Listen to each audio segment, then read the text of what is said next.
जैसा कि मैंने आपको आज कहा कि आज का जो सेशन है ये मेनली फोकस्ड होने वाला है नंबर ऑफ माइक्रो स्टेट्स या मैक्रो स्टेट्स हम कैसे निकालते हैं, माइक्रो स्टेट्स या मैक्रो स्टेट्स हम कैसे निकालते हैं, तो उसके ऊपर ये हमारा सेशन है।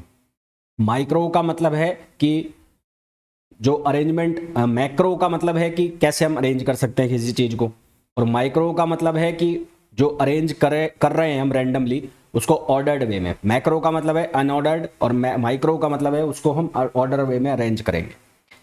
तो पहला क्वेश्चन जो आपको दिख रहा है उसमें बोला है consider N particle with spin angular momentum S, each spin has 2s+1, each spin has 2s+1 projections along the x axis, 2s+1 projections along the x axis of quantization the total number of micro states. हम यहाँ पर सीधा सीधा formula पूछा है आपसे, तो जब भी आपके पास स्पिन नंबर हो और उसके लिए आपको क्या निकालना हो, माइक्रो स्टेट्स निकालना हो, है ना। तो इसके लिए जो माइक्रो स्टेट्स है उसका सीधा सा फॉर्मूला होता है 2s+1 और यहाँ पावर n। पावर क्या होता है, n होता है। बेसिकली फॉर्मूला क्या होता है, फॉर्मूला ये होता है माइक्रो स्टेट्स बराबर क्या होता है, बेसिस पावर n। तो यहाँ जो बेसिस बन जाता है वो 2s+1 बन जाता है। तो जब भी आपको स्पिन एंगुलर मोमेंटम गिवन होगा, आपसे पूछा जा रहा होगा नंबर ऑफ माइक्रो स्टेट्स, तो आपको ये फॉर्मूला यूज करना है, ये फॉर्मूला यूज करना है 2s+1 और उस पूरे की पावर कितनी, n। ये फॉर्मूला आपको यूज करना है। और यहाँ पर आपको दिख भी रहा होगा कि ये PYQs हैं, जो भी मैं आपको कराता हूँ वो PYQs ही कराता हूँ। तो अगर आपको इस तरह का क्वेश्चन पूछा जाए जिसमें आपको स्पिन दे रखा है, आपसे नंबर ऑफ माइक्रो स्टेट्स पूछा जाए, तो आपको ये फॉर्मूला यूज करना होता है। नेक्स्ट क्वेश्चन पे आइए। नेक्स्ट क्वेश्चन में बोला है consider a system of n non interacting atoms और एंगुलर मोमेंटम दे रखा है J = 2। तो यहाँ पर भी वही फॉर्मूला लगेगा स्पिन वाला। कांस्टेंट मैग्नेटिक फील्ड अप्लाई कर रहे हैं Z एक्सिस पे, total number of micro states पूछा है। क्या पूछा है, total number of micro states. Formula आपको वही यूज करना है, कौन सा, 2s+1 पावर n। तो यहाँ पर J जो है वो बराबर होता है s+l। अब यहाँ पर l की कोई इन्फॉर्मेशन नहीं है, तो यहाँ इसको ऐसे लिख लो 2j+1 पावर n। अब J की जो वैल्यू है वो 2 हो गई, तो ये हो जाएगा 2 इंटू कितना हो जाएगा, 2+1 पावर n। तो 2 2 जा 4 + 1, 2 दूनी 4 और 1 5, तो ये हमारे पास क्या बन गया, 5 की पावर n। तो आंसर हमारे पास कितना आ जाएगा, 5 की पावर n, जो कि ऑप्शन हो जाएगा ए। नेक्स्ट क्वेश्चन पे आओ। Consider a system off spin. अब यहाँ पर वही स्पिन वाली कहानी है, और क्या पूछा है, नंबर ऑफ माइक्रो स्टेट्स पूछा है। मैंने आपको बताया जब भी आपको स्पिन की बात की जाएगी और आपसे नंबर ऑफ माइक्रो स्टेट्स पूछा जाएगा, तो आपको फॉर्मूला लगाना है ये 2s+1 पावर n। तो यहाँ पर 2s की वैल्यू कितनी हो गई, 1/2 + 1 और पावर n, कितने पार्टिकल हैं, 10। तो ये 10 पार्टिकल हो गए। तो यहाँ से 2 से 2 कट गया, तो ये बच गया 2, तो 2 की पावर कितना आ गया, 10। तो आंसर कितना आ गया, 2 की पावर 10। बहुत ही सिंपल से क्वेश्चन है, इनमें ऐसा कुछ है नहीं जिनको तुम ना कर पाओ, है ना। आप देख रहे हैं कितनी आसानी के साथ इनको कर सकते हैं, बहुत ही सिंपल है, इनमें ऐसा कुछ नहीं है जो हम इनको ना कर पाए। आगे चलते हैं। यहाँ पर एक क्वेश्चन लिखा हुआ है, उसमें बोला है number of most probable macro states, number of most probable macro state for a system having odd number of particle. कोई सिस्टम है जिसमें ऑड नंबर ऑफ पार्टिकल है, उसकी मोस्ट प्रोबेबल मतलब जहां पर प्रोबेबिलिटी मैक्सिमम।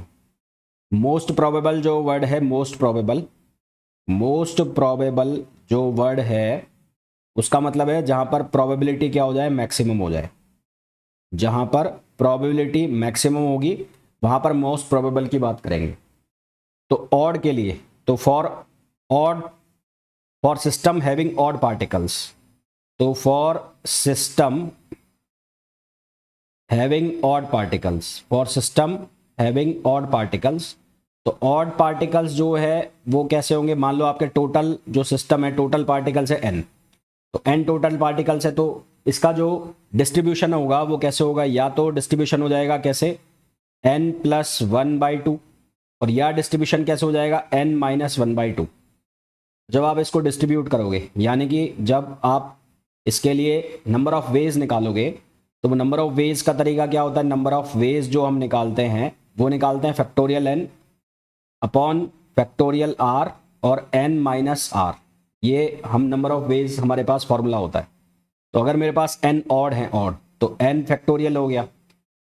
तो मोस्ट प्रोबेबल के लिए जो बटेगा वो आधा आधा ही बटता है, तो या तो होगा n+1/2 या होगा n-1/2। तो अगर आप r की वैल्यू को n+1/2 लेते हो, r की वैल्यू को, तो ऑटोमेटिकली n माइनस आर जो है वो क्या बन जाएगा, n minus 1/2।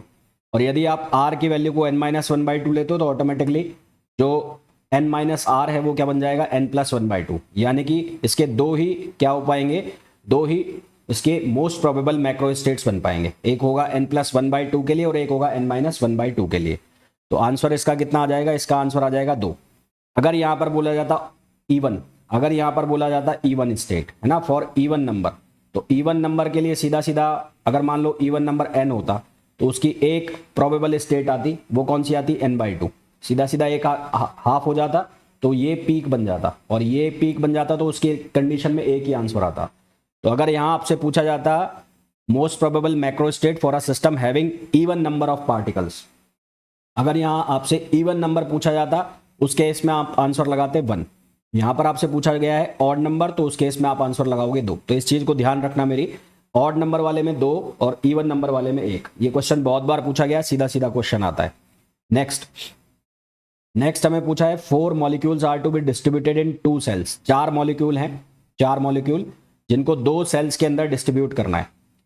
Possible number of macro states और माइक्रो स्टेट्स बताना है। 4 मॉलिक्यूल्स को सेट करना है 2 में, है ना। तो नंबर ऑफ मैक्रो स्टेट्स कैसे निकाल सकते हैं हम, नंबर ऑफ मैक्रो स्टेट्स। अब यहां पर सेल्स जो हैं वो अनइक्वल है, इक्वल है, इस बात की कोई इंफॉर्मेशन नहीं है। हम मान लेते हैं कि इक्वल सेल्स है। तो नंबर ऑफ मैक्रो स्टेट्स कैसे निकालोगे, n+1। n का मतलब हो गया number of molecules, number of molecules 4 है तो ये हो जाएगा 4+1, यहां पर आंसर आ जाएगा 5। और इसी तरह से number of micro states, number of micro states, number of micro states बराबर होता है C⁻n। C का मतलब होता है सेल्स, C का मतलब होता है सेल्स। तो सेल्स जो है यहां पर वो कितनी दे रखी है, 2। तो ये कर दोगे आप 2⁴। तो 2⁴ करना है आपको। तो ये क्या आ जाएगी, यहां पर नंबर ऑफ सेल्स आ जाएंगी। ठीक है, 2⁴ कर दोगे तो क्या आ जाएगा, नंबर ऑफ सेल्स। तो इस तरह से sorry number of micro states ये आ जाएंगी। तो ये 2⁴ कितना हो जाएगा, 16। तो हमारे पास आंसर कितना आ जाएगा, 16। Next 10 particles. अब 10 पार्टिकल को डिस्ट्रीब्यूट करना है और उसकी क्या बतानी है, 2 इक्वल साइज की सेल है। तो अभी जैसे किया वैसे ही करना है। तो मैक्रो स्टेट्स कितना आएंगे, मैक्रो स्टेट्स जो आएंगे इसमें वो मैक्रो स्टेट्स कितने आ जाएंगे, n+1। n की वैल्यू कितनी हो गई, 10 हो गई। तो 10+1 कितना हो जाएगा, 11। तो 11 तो हो गया क्या, ये हो गया मैक्रो स्टेट्स 11। और माइक्रो स्टेट्स जो है, माइक्रो स्टेट्स कैसे निकालेंगे, C⁻n। 2 सेल हैं इक्वल साइज की, तो ये हो जाएगा 2⁻10। 2⁻10 आप कर लो, 2⁻5 32, तो उसके हिसाब से निकाल लो यहाँ पर। तो आंसर कितना आ जाएगा, 2⁻10। ठीक है, यहाँ तक मेरे हिसाब से सबको समझ में आ गया होगा। बहुत ही छोटे छोटे से क्वेश्चन होते हैं ये, जो माइक्रो स्टेट्स निकालने वाले होते हैं। कभी कभार जो वो टेबल बना के करने होते हैं वो पूछ ले जाते हैं, अदरवाइज तो सिंपल ही आते हैं। यहाँ से ऐसा कोई बहुत टिपिकल से क्वेश्चन नहीं आते हैं यहाँ से। फिर नेक्स्ट क्वेश्चन देखो। नेक्स्ट क्वेश्चन में बोला है 3 डिस्टिंग्विशेबल पार्टिकल। 3 डिस्टिंग्विशेबल पार्टिकल्स हैं जिनकी कुल एनर्जी बन रही है 9e। These particle are distributed over the energy states. इन पार्टिकल को डिस्ट्रीब्यूट करना है, एनर्जी स्टेट्स दे रखी है। एक एनर्जी स्टेट है 0, एक है E, एक है 2E, एक है 3 और एक है 4E। तो एक हो गया 0, एक कौन सी एनर्जी स्टेट हो गई E, एक एनर्जी स्टेट हो गई कौन सी 2E, और एक एनर्जी स्टेट हो गई कौन सी 4E। टोटल जो डिस्ट्रीब्यूशन है, टोटल एनर्जी कितनी आनी चाहिए, 9e आनी चाहिए। मान लो मेरे पास 4 पार्टिकल है, A+B, 3 डिस्टिंग्विशेबल पार्टिकल है, तो मेरे पास 3 है ABC, ऐसा मैंने मान लिया ABC। तो इन तीनों की जो एनर्जी का सम है, इन तीनों को जो आप एनर्जी दोगे उस एनर्जी का सम 9e आना चाहिए। अब इनको इस तरह से सेट करना है कि इनका जो सम है वो 9e आए। तो कैसे कैसे सेट कर सकते हैं इनको भाई, एक पॉसिबिलिटी ये है कि यहाँ पर A आ जाए, यहाँ पर B आ जाए, यहाँ पर C आ जाए। फिर इनका ऑर्डर चेंज कर दो। ऑर्डर चेंज करने का मतलब है यहाँ पर B को भेज दो, यहाँ पर A को भेज दो, यहाँ पर C को भेज दो, 2। फिर यहाँ पर C को भेज दो, यहाँ A को भेज दो, यहाँ B को भेज दो, 3। फिर यहाँ पर आ जाएगा A। तो ऐसे करके कितने हो जाएंगे, यहाँ से कितने तरीके बन जाएंगे, 6 बन जाने चाहिए। ABC, एक बना लो ACB, एक बना लो कौन सा ACB। A ऊपर आ गया, C बीच में आ गया, यहाँ पर आ गया B। एक बना लो आप BCA, एक बना लो बी सी ए, एक बना लिया आपने सी ए बी, एक बना लिया आपने सी बी ए, एक बना लो आप सी बी ए, है ना, सी बी ए। अब बच कौन सा गया, बी ए सी हो गया, ए बी सी हो गया, उसके बाद सी ए बी ये भी हो गया, उसके बाद ए सी बी ये भी हो गया, फिर बी सी ए, एक और बनेगा, एक हो गया सी बी ए। तो यहाँ से 1 2 3 4 5 6, हाँ 6 तरीके तो ये हो गए। इनका सम करके देख लो, सभी का 9 आना चाहिए, तो 9 आ रहा है, तो 6 तरीके तो ये हो गए। और कौन से अरेंजमेंट बन सकते हैं, और अरेंजमेंट बन सकते हैं कि 2 को आप भेज दो कहाँ पे, 4E में, है ना, 2 को आप भेज दो 4E में और 1 को भेज दो आप E में। तो अगर आप ए बी को यहाँ भेज रहे हो तो सी को यहाँ भेज दो, फिर आप बी सी को यहाँ भेज रहे हो तो 4 दूनी 8 हो जाएगा क्योंकि, और ए को यहाँ भेज दो तो 1 2, और यहाँ पर आप भेज दो ए सी को, तो यहाँ पर भेज दिया आपने बी को, यहाँ पर किसको भेज दिया, बी को। तो ये जो अरेंजमेंट बन गए कितने बन गए, 1 2 3, 3 ये अरेंजमेंट बन गए, तो 6 यहाँ पर बन गए और टोटल 3 अरेंजमेंट यहाँ पर बन गए। अब एक और अरेंजमेंट बन सकता है इसका, कौन सा बन सकता है, 9 लाना है ना मैं, तो 9 लाने के लिए एक अरेंजमेंट बन सकता है कि ये जो 3E वाला है, 3E वाला 4 3 7 और 2 9, यहाँ पर इसको 3 करो,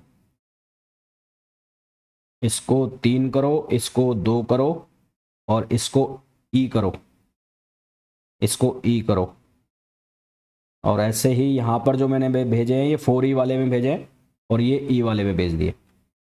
तो एक अरेंजमेंट और बना सकते हैं इसका, एक अरेंजमेंट हम बना सकते हैं, कौन सा वाला बना सकते हैं, 4 6 और 3 9, तो ये बन गए, तो इसका मतलब आंसर तो हमारे पास 10 आएगा, 10। तो एक अरेंजमेंट कौन सा बना सकते हैं, 4 3 7 और 2, ये तो हमने बना लिया। एक हम बना सकते हैं 4 का 1 कर दे, नहीं 3 है ना हमारे पास, तो 3 दूनी 6 और 2 8 ही बनेगा उसमें, या 4 टोटल एक कौन सा बन जाएगा इसका, 1 2 3 4, A B C A C B. तो एक अरेंजमेंट ये हो गया, एक अरेंजमेंट ये हो गया, एक अरेंजमेंट ये हो गया, तो इसके टोटल तरीके बने 3, इसके टोटल तरीके बने 6। तो एक कौन सा रह गया इसमें, 10, क्योंकि आंसर के हिसाब से 10 आएंगे। तो एक कौन सा अरेंजमेंट रह गया है वो देखो, एक और अरेंजमेंट बन रहा है यहाँ पर, कौन सा बन रहा है, 4 में 1 आ जाए